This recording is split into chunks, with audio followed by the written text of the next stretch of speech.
labor, and the expression of worth.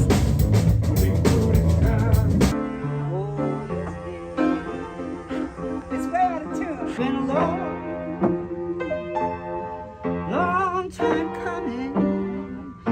I know a change it's gonna come. Selby, this is an important question for the big conversation. How do you decide what's blues and what's not? Oh, well, they have to have some respect for the tradition in the sense of maybe the right bass lines and, right? And, it's hard, but I know it when I hear it. Genetic Drift, an autobiographical evolution of faith and faithlessness, written by Travis B. Irwin. Introduction. History's awkward, held to the light like old film, one frame at a time. Fran Dripler. I write to express my slightly unique experience of consciousness, hoping to detect those universal threads that weave their way through all our stories, the all-embracing essence that connects me with you. I write so that I can understand the myths that have defined me, to become more aware of the narratives that are shaping my worldview. I write not to defend myself or my stories, but to allow myself to see once again that I am not the stories that I tell, that I am not obligated to react negatively to the internal fires that my spark often ignites. Maybe the right bass lines and, I know it when I hear it. I met many folks over this last week who have benefited from the blues community that DC Minner and Selby created over the years. So it was quite disappointing to me on Saturday morning when Selby told me that I wasn't blues enough to play at her blues club. I received positive reactions from all the band members and audience members that I interacted with, including Selby on stage Thursday night as I was playing blues fiddle.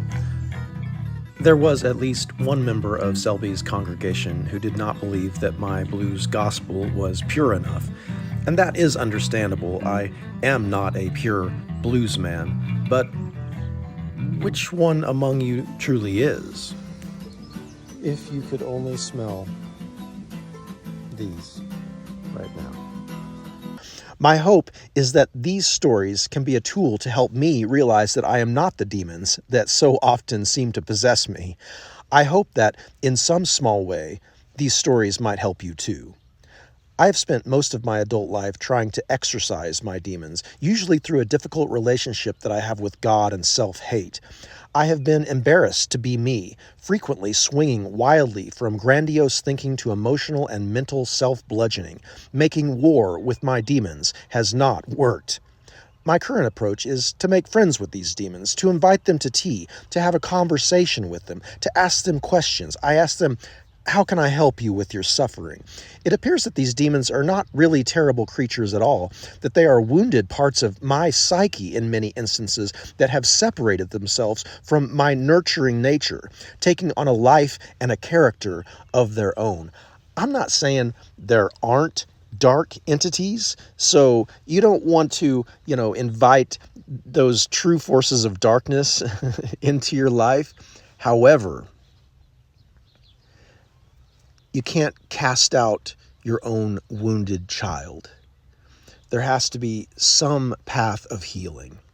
And this is what this writing is about. I wrote this was between 2013 and 2017 that I wrote these words. If it is true that these demons are actually a part of me, then why not reach out to them and give them compassion? This is what I call my practice of non-aggression. Instead of casting out those tortured parts of my being, I nurture them with self-compassion and loving kindness. It is with this hope that I have continued to create and edit these stories again and again.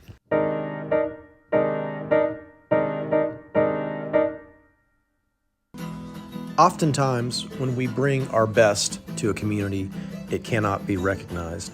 Sometimes that's because of the limitations of the community itself. We create little music churches, we create these sacred spaces, and once they're established, we have to protect the status quo.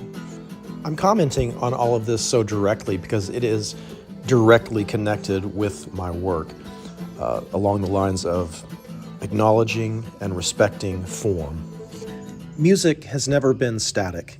It has always been dynamic, a changing evolution, a representation of human consciousness.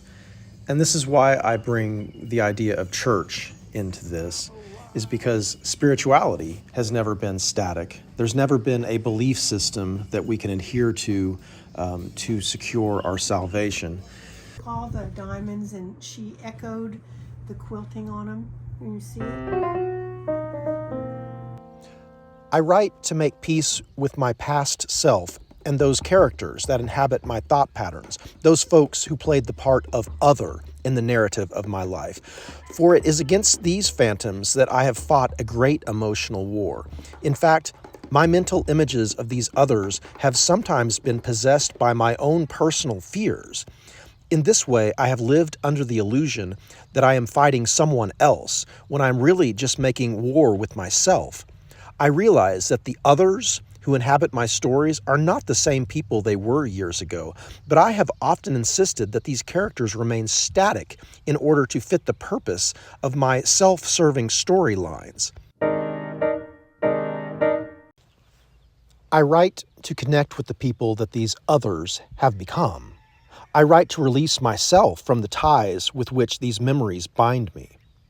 For most of my life, I have wanted to be a poet hero, some kind of prophet, the voice of the people. I have wanted to write and sing the songs that the world needed to hear, to be an instrument of healing, the sound of truth.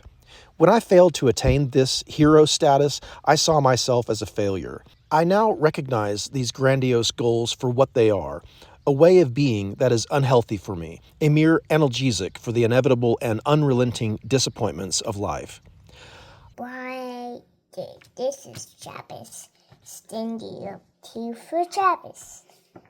So, when we encounter in the world a form of salvation, say, for instance, with blues music, if blues music comes into our life and orders it somehow, and we find community, then we will tend to make that form into something that we believe we can believe in, into a static form, and then we will relate to all other musicians around how they can relate to that particular form.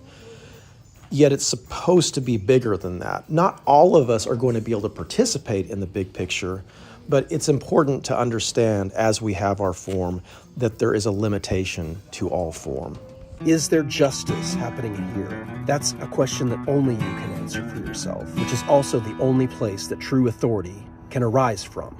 I have been highly self-critical, to the point of screaming at myself in the mirror, calling myself names, telling myself that it would be better if I was dead, unable to face who I really was. Ironically, I used these coping skills because they relieved my pain for short periods of time. These pain-killing practices worked. I'm a cutter without a blade, all my self-abuse emotional. I have used this self-hate to blunt my senses so that I could continue demanding perfection from myself. When my self-image was good, I felt like I was the hero poet. But when my self-image was bad, I saw only a weak and disgusting individual who continually sought an audience to affirm his own personhood. I depended on my audience to tell me who I was. When my audience was unable to give me this approval in the way that I desired, I turned on myself violently. Still, I swing back and forth from these two extremes, imagining myself the hero and then the villain. I recognize here one of those common threads that I mentioned before. Much of humankind seems to be caught in these binary storylines. It's how we understand things to be, black and white, us and them, me and you, good guys versus bad guys, cowboys and Indians, allies and Nazis, cops and robbers, God and Satan. I am now finding a truer story, which is much more complex and nuanced. What is this true story? The true story is one that holds healing for all the characters involved, a story in which none of us have ever left the path, a story where we are all contributing to the growth of humanity, a story in which we recognize our own individuality as well as the oneness with everything and everyone. I am truly grateful to everybody at the Oklahoma Blues Hall of Fame. Selby, thank you so much. I thank God every time I have an opportunity to further the work and to see the work that I'm doing made manifest in the world. I don't expect these stories to reach a large audience. If you are one of the few people who will read these words, it is probably because our stories have somehow overlapped. If you are reading this now, you have more than likely had some kind of profound effect on my life.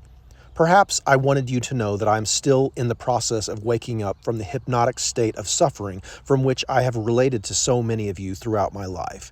And I truly hope that you also have not given up on your own process of awakening. Been a long time coming. I know a change it's gonna come. As I return to these words over time, I find myself more and more open to possibilities. The limits I have put on myself are now less controlling, yet I must still do the work to stay present in my daily life. I often feel like running away from my deepest relationships. However, as I make peace with what is, I make peace with myself. As I commit and recommit myself to this practice, I have noticed that my language changes, as does my worldview. I would like to think that my mind and heart are opening to all the possibilities of love. I hope that you will find your own love story lying somewhere between these lines. I write because I am finding myself in this love. Selby, this is an important question for the big conversation. How do you decide what's blues and what's not? Oh, well, they have to have some respect for the tradition in the sense of maybe the right bass lines and, right? And, it's hard, but I know it when I hear it. It's way out of tune. It may be helpful to think of any form that we participate in like the shell of a hermit crab.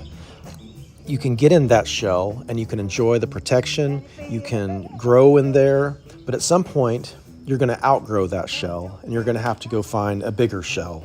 And that's how we grow. Otherwise, we become closed off and stagnated in our approach to life and music.